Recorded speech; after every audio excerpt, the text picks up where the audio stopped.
اللهم صل وسلم على نبينا محمد. رب اشرح لي صدري ويسر لي أمري واحلل عقدة من لساني يفقه قولي. اللهم وفقنا لما تحب وترضى. رب يسر ولا تعسر وتمم بالخير. ربنا زدنا علما نافعا. اللهم فقهنا في الدين. آمین یا رب العالمین. اعوذ باللہ من الشیطان الرجیم.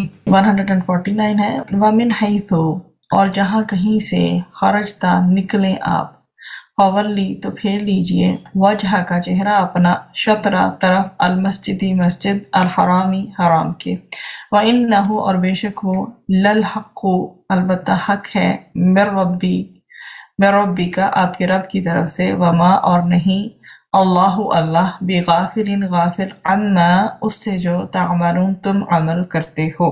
اور آپ جہاں سے بھی نکلیں تو اپنا چہرہ مسجد حرام کی طرف پھیر لیں اور یقیناً آپ کے رب کی جانب سے بلا شبہ وہ حق ہے اور جو بھی تم عمل کرتے ہو اللہ تعالیٰ اسے ہرگز غافل نہیں ہے. پہلا جو پورشن ہے وَمِنْ حَيْثُ خَرَجْتَ اور آپ جہاں سے بھی نکلیں یعنی اپنے سفر وغیرہ میں فولی وجہ کا شطر المسجد الحرام تو اپنا چہرہ مسجد حرام کی طرف پھیر لیں. اس میں نبی کریم صلی اللہ علیہ وآلہ وسلم سے خطاب ہے کہ قبلے کی تبدیلی کا معاملہ صرف مدینہ تک محدود نہیں بلکہ مستقل حکم ہے. اب قبلہ ہر جگہ ہر مقام اور ہر حال میں بیت اللہ ہی ہوگا لہذا اپنا رخ نماز میں کعبہ کی طرف کر لو.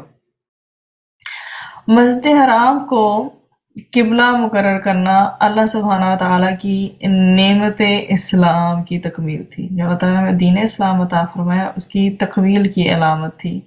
بندوں کے لیے اللہ تعالیٰ کی جانب سے سب سے بڑی بھلائی یعنی اسلام کے لیے مرکز متعین ہونے کی علامت تھی. تو سیدنا ابراہیم علیہ السلام اور سیدنا اسماعیل علیہ السلام کی دعا کے مطابق آخری نبی کے آنے کی علامت تھی. یہ اللہ تعالیٰ کی جانب سے آخری ہدایت کا دروازہ کھلنے کی علامت تھی. یہ اللہ تعالیٰ کی جانب سے اپنی ہدایت کو پایا تکمیل تک پہنچانے کی علامت تھی. یہ سارے بیسکلی پوائنٹس ہیں میں ریپیٹ کر دیتی ہوں. نمبر 1 مسجد حرام کو قبلہ مقرر کرنا اللہ سبحانہ وتعالیٰ کی نعمت آپ انورٹڈ کاماز میں لکھیں اسلام کی تکمیل کی علامت تھی. نمبر 2 بندوں کے لیے اللہ تعالیٰ کی جانب سے سب سے بڑی بھلائی یعنی اسلام کے لیے مرکز متعین ہونے کی علامت تھی. نمبر 3 سیدنا ابراہیم علیہ السلام اور سیدنا اسماعیل علیہ السلام کی دعا کے مطابق آخری نبی کے آنے کی علامت تھی. نمبر 4 یہ اللہ تعالیٰ کی جانب سے آخری ہدایت کا دروازہ کھولنے کی علامت تھی. نمبر 5 یہ اللہ تعالیٰ کی جانب سے اپنی ہدایت کو پایا تکمیل تک پہنچانے کی علامت تھی. وَإِنَّهُ لَلْحَقُّ مِن رَبِّكَ اور یقیناً آپ کے رب کی جانب سے بلا شبہ وہ حق ہے سے مراد یہ ہے کہ قبلے کی تبدیلی کا حکم جو ہوا ہے کہ وہ آپ کے رب کی طرف سے حق ہے. اس میں ذرا برابر بھی شبے کی یا شک کی گنجائش نہیں ہے. وَمَا اللَّهُ بِغَافِلٍ عَمَّا تَعْمَلُونَ اور جو بھی تم عمل کرتے ہو اللہ تعالیٰ اسے ہرگز غافل نہیں ہے.